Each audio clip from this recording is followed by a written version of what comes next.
तो आपका ये इतना बुरा एक्सीडेंट हुआ, आप हॉस्पिटल में, आप बता रहे थे कि आप कार के नीचे आ गए थे और अभी भी इनकी जो है स्टिचिंग लगी हुई है, यहाँ पर भी इनके पूरा ये टाँके लगे पड़े हैं। इन्होंने अपने पास से पेमेंट जाके कस्टमर को करी है, कंफर्म करवाया है, उसके बाद इनकी आईडी चालू रहनी चाहिए ना, लेकिन यहाँ पर क्या हुआ है कि इनकी आईडी को कंपनी ने हमेशा के लिए बंद कर दिया। ये कहाँ का न्याय है। तो दोस्तों आखिरकार वो दिन आ ही गया जब हम अपनी ओला स्कूटी को सर्विस स्टेशन पर लेके जा रहे हैं संजय जी के साथ। संजय जी पहुंच चुके हैं भाई, सुबह टाइम के बहुत पाबंद हैं। समय हो रहा है भाई 10:30 बजे। अब हम अंकल डिलीवरी के अंदर भाई ऑर्डर बुक कर रहे हैं।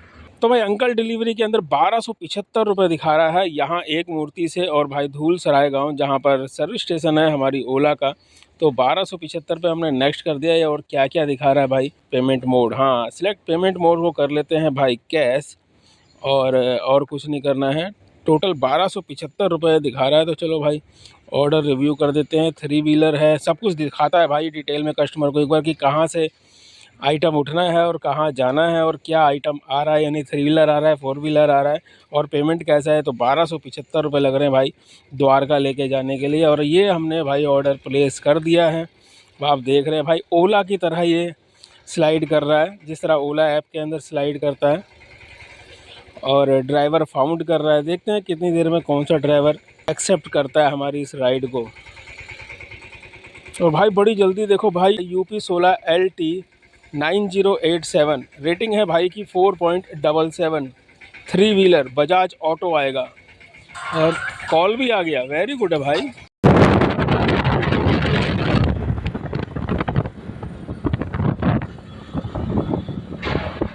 तो भाई पहुंच गए ओला के शोरूम पर, और भाई देखो कितने सारे खड़े हैं, अभी तो और दिखाएंगे।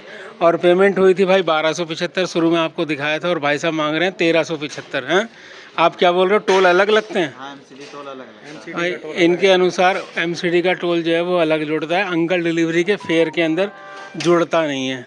चलो भाई दो 1375 दो, कोई बात नहीं अभी तो फाइनली दोस्तों वहाँ पर तो भाई पहुँच के 5 मिनट हमें नहीं लगे भाई, तुरंत ही हमारी गाड़ी उन्होंने जमा कर ली और हमें एक स्लिप काट के दे दी, यानी ऐसे पर्चे के ऊपर लिख के दे दिया जिसका नंबर था, ये क्या नंबर है भाई इसका, 13 नंबर। भाई 5 मिनट बाद ही उन्होंने आवाज़ भी मार दी कि भाई 13 नंबर किसका है। उसके बाद हमसे गाड़ी ली, क्या क्या कमी है गाड़ी के अंदर वो पूछा, और गाड़ी जमा कर ली, और हमें बताया कि कल शाम को आप आ जाना, आपकी गाड़ी मिल जाएगी। हमने कहा भाई शाम को अगर ऐसा हो ना मिले, फिर हम बड़ी दूर से आ रहे हैं, बोले परसों आ जाना। चलो भाई खैर जो भी है, वहाँ से हम निकल गए भाई। और अब हम ज़रा स्पेशल चूर के नान हमने खाए हैं, पेट पूजा कर ली है। समय हो चुका है 2, और भाई यहाँ पर संजय जी तो बैठे हैं, साथ में संदीप भाई जो द्वारका में ही रहते हैं, ये भी आ गए थे भाई संदीप भाई से अभी हमारी बात हुई है। बात होने के बाद उन्होंने एक ऐसी घटना का जिक्र किया है जो आपके साथ भी घट सकती है, और भाई वो घटना है एक्सीडेंट से संबंधित। जी हाँ, इनका बहुत बुरा एक्सीडेंट हुआ था, और इसके अंदर सबसे दुख की बात यह है कि एक्सीडेंट की खबर कंपनी को देने के बाद भी कंपनी ने इनके ऊपर पेनल्टी लगाई और इनकी आईडी भी बंद कर दी। तो चलिए भाई संदीप भाई से ही पूछते हैं कि उनके साथ क्या घटना हुई थी और कहाँ पर हुई थी। संदीप जी बताइए आपके साथ क्या हुआ? मेरे पास एक ऑर्डर आया था बोर्जो का, उसमें एग की डिलीवरी होती है, एग का ट्रे होता था, वो आया था जनकपुरी से। उसमें मल्टी ऑर्डर थे, मतलब उसको क्या होता है कस्टमर को जाकर डिलीवरी करनी होती है। पेपर ऑर्डर था, तो मैंने ऑर्डर उठाया, मैं ऑर्डर लेके गया मंगोलपुर फ्लाईओवर के ठीक पहले। मैंने लोकेशन चेक करा था कि कहाँ के जाना था, तो सडनली पीछे कार ने मुझे हिट कर दिया।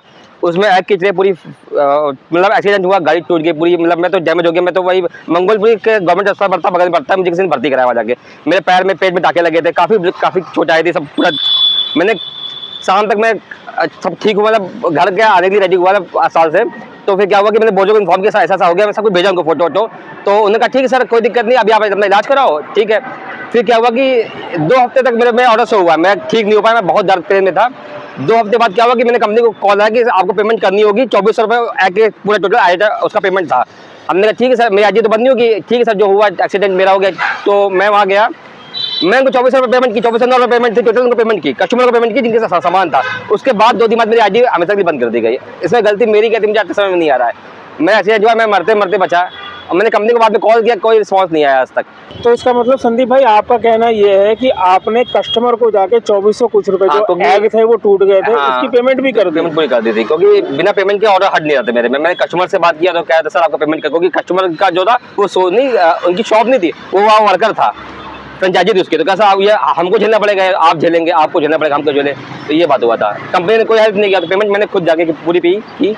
तो बोर्जो ने इसके अंदर आपकी कोई भी किसी भी प्रकार की कोई भी मतलब मेरे को क्या बोली आपको? बोर्जो से जो एक बंदा था, उसका नंबर सेव अभी भी मेरे पास, उसने मेरे व्हाट्सएप किया कि सर आपको पेमेंट करनी होगी, बोर्जो से आपकी कोई हेल्प नहीं हो पाएगी, आप सामान लेके गए, जिम्मेदारी आपकी बनती है। तो आपका ये इतना बुरा एक्सीडेंट हुआ, आप हॉस्पिटल में आप बता रहे थे कि आप कार के नीचे आ गए थे। सर बहुत दिक्कत हो गई थी, मैं अभी भी जहाँ टाके लगे थे पूरा ब्लडिंग सब पूरा फटा, अभी भी सब दाग है एक्सीडेंट के सब मेरे पहले। दोस्तों देख रहे हो आप भाई, इनके पूरे दाग वाग आ गए, ये अभी भी इनकी जो है स्टिचिंग लगी हुई है, यहाँ पर भी इनके पूरा ये टाँके लगे पड़े हैं, और गाड़ी के नीचे आ गए थे, कूलेंट गाड़ी का पूरा गरम इनके बॉडी के ऊपर, गाड़ी से ऊपर आई मेरे, तो नीचे कूलेंट लगा होता वो फट गया था, वो गरम होता तो वो सीधा मेरे चेस्ट पे, मतलब काफी, मतलब मैं बहुत कुल मिला के भाई बहुत बुरी कंडीशन होती है इस लाइन के अंदर, जो हम अक्सर आपको बताते रहते हैं कि भाई इस लाइन में बहुत बुरी हालत होती है अगर कुछ ऐसा हो जाए, और उस घटना से ये गुजर चुके हैं।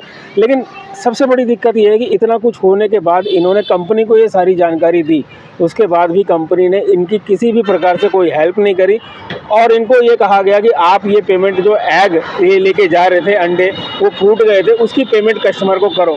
लास्ट में जब ये ठीक हुए, इन्होंने अपने पास से पेमेंट जाके कस्टमर को करी है, कंफर्म करवाया है, उसके बाद इनकी आईडी चालू रहनी चाहिए ना, लेकिन यहाँ पर क्या हुआ है कि इनकी आईडी को कंपनी ने हमेशा के लिए बंद कर दिया। ये कहाँ का न्याय है? एक तो बंदा एक्सीडेंट में है, उसके बाद हफ्ते 10 दिन इसने आराम किया है, घर का खर्चा कैसे चलाया भगवान ही जाने, फिर जाके किसी तरीके से पेमेंट करी है, और उसके बाद इनको इन सब काम के बाद गाड़ी का भी काफी खर्चा, गाड़ी का भी 12-13 अपने पास लगाया था पूरा सब कुछ। हाँ, गाड़ी भी आपकी डैमेज हो गई, गाड़ी खत्म हो गई थी, पूरी गाड़ी खत्म हो गई थी। तो इस हिसाब से तो आप 15-16 हज़ार रुपए के नीचे आ गए, और जो काम नहीं किया वो अलग था, तो वो बहुत दिक्कत थी। कुल मिला के भाई 15-16 हज़ार रुपए का नुकसान इस लाइन के अंदर झेलने के बाद इनको इनाम स्वरूप ये मिला कि इनकी आईडी आज तक बंद है। और ये घटना कब की है? अभी इसको लगभग 8-9 महीने हो चुके हैं। 8-9 महीने से इनकी बोर्जो के अंदर आईडी बंद है। ये बात सिर्फ बोर्जो की नहीं है, हम ये बोल रहे हैं कि किसी भी कंपनी में ऐसी घटना अगर किसी राइडर के साथ हो जाए ना, तो लगभग सभी कंपनियां कुछ इसी तरीके से राइडर से अपना पल्ला झाड़ लेती हैं। आपको क्या लगता है, क्या इसके खिलाफ राइडर को एकजुट नहीं होना चाहिए? क्या राइडर को आवाज़ नहीं उठानी चाहिए? क्योंकि आज ये घटना इनके साथ हुई है, कल को हो सकता है आपके साथ भी हो। आप लोगों के लिए सिर्फ हम यही कहना चाहते हैं कि भाई बिल्कुल सतर्क होकर काम करो। जो कस्टमर आपको बोलते हैं ना जल्दी आओ जल्दी आओ जल्दी आओ, भाई मत जाओ। ज़्यादा जल्दी करोगे तो कस्टमर की लोकेशन की जगह पर हॉस्पिटल की लोकेशन पर पहुंच जाओगे। जी हाँ दोस्तों, हॉस्पिटल पहुंच जाओगे, सही सुना आपने, क्योंकि कुछ ऐसे ही घटना हमारे एक शैडो फैक्स में काम करने वाले राइडर के साथ घटी है। उन्होंने अपनी सारी समस्याएं हमें हमारे YouTube के कमेंट्स के अंदर लिखी है कि कैसे उनके साथ ये घटना घटी है। उनका भी बहुत तगड़ा एक्सीडेंट हो गया था। हालांकि वह समझदार थे, उन्होंने शैडो फैक्स के अंदर कॉल किया, और भाई जब वो हॉस्पिटल के अंदर थे, हम यहाँ पर तारीफ़ करेंगे शैडो फैक्स की। शैडो फैक्स ने उनके हॉस्पिटल के पूरे खर्चे को वहन किया है। जी हाँ, शैडो फैक्स जो इंश्योरेंस करवाता है उसके तहत उन्हें हॉस्पिटल के अंदर जो भी खर्चा देना पड़ा वो उन्हें शैडो फैक्स से मिल गया, इंश्योरेंस कंपनी से मिल गया। लेकिन समस्या यहाँ पर ये आती है कि जब उनको वहाँ से डिस्चार्ज किया गया और डॉक्टरों के द्वारा ये बताया गया कि अभी आपको कम से कम 1 महीना बेड रेस्ट करना पड़ेगा और ये सारी मेडिसिन आपको लेकर खानी पड़ेगी, उस खर्चे को, जी हाँ, उस 1 महीने के खर्चे को वो किस तरीके से वहन करेंगे? वो यहाँ पर दिल्ली के अंदर किराए पे रहते हैं अपने एक छोटे से बच्चे के साथ, अपनी मिसेज के साथ।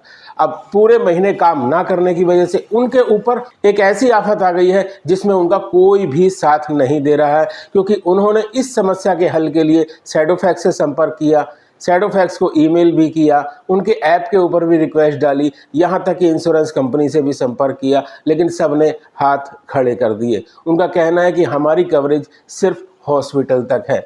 अब हॉस्पिटल के बाद आप 1 महीने में कैसे जीवन यापन करेंगे, कहाँ से दवाई खरीदेंगे, ये आपको सोचना है। तो ऐसी बहुत सी समस्याएं हैं जो आपके साथ कहीं ना कहीं आएगी ज़रूर, अगर आप इस लाइन में हैं। सोचना आपको है, कंपनियां अपना रूल नहीं बदलेंगी। और हमारे हिसाब से देखिए, जो भी व्यक्ति या जो भी संस्था या जो भी कंपनी काम कर रही है वो रूल के अकॉर्डिंग ही काम करती है। वो क्या आपको रेट दे रही है, आपको इंश्योरेंस दे रही है या नहीं दे रही है, आपको उसके साथ जुड़ना चाहिए या नहीं जुड़ना चाहिए, ये आप पर डिपेंड करता है। कंपनियां आपको बोलेंगे कि आप उनके साथ काम करिए, हम आपको ये सुविधाएं देंगे। जी हाँ, लेकिन उन सुविधाओं की एक लिमिट होती है, लेकिन उस लिमिट के पार भी तो ज़िंदगी चलती है ना।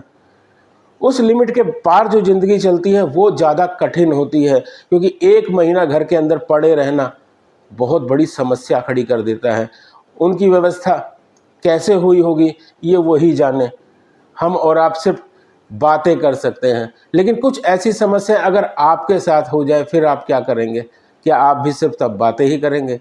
जी हाँ, इसी तरफ हमारा इशारा है कि देखिए, हमेशा कंपनी को गलत बोलने से अच्छा कभी अपने गलेबान में भी झाँक के देखिए कि कहीं ना कहीं आप भी तो गलत हैं। आपको एकजुट होना पड़ेगा, अपने लिए, अपने भाइयों के लिए एक फ़ंड बनाना पड़ेगा कि ऐसी परिस्थिति में वो फ़ंड आप लोगों के काम आए। इस विषय पे हम एक मीटिंग रखेंगे और मीटिंग की जानकारी अपनी वीडियो के माध्यम से आप लोगों को देंगे और आप लोगों को भी बुलाएंगे आप लोगों की राय जानने के लिए। अगली मीटिंग कब होगी इसकी जानकारी हम अपनी वीडियो के माध्यम से ही आपको दे देंगे, आप भी आकर वहां पर अपने सुझाव दे सकें। चलिए इस वीडियो को करते हैं यहीं पर ख़त्म और जाते जाते बोलते हैं, हमेशा सुरक्षित रहिए, संभल कर चलिए और सुरक्षित घर पहुंचिए। जय हिंद, जय भारत।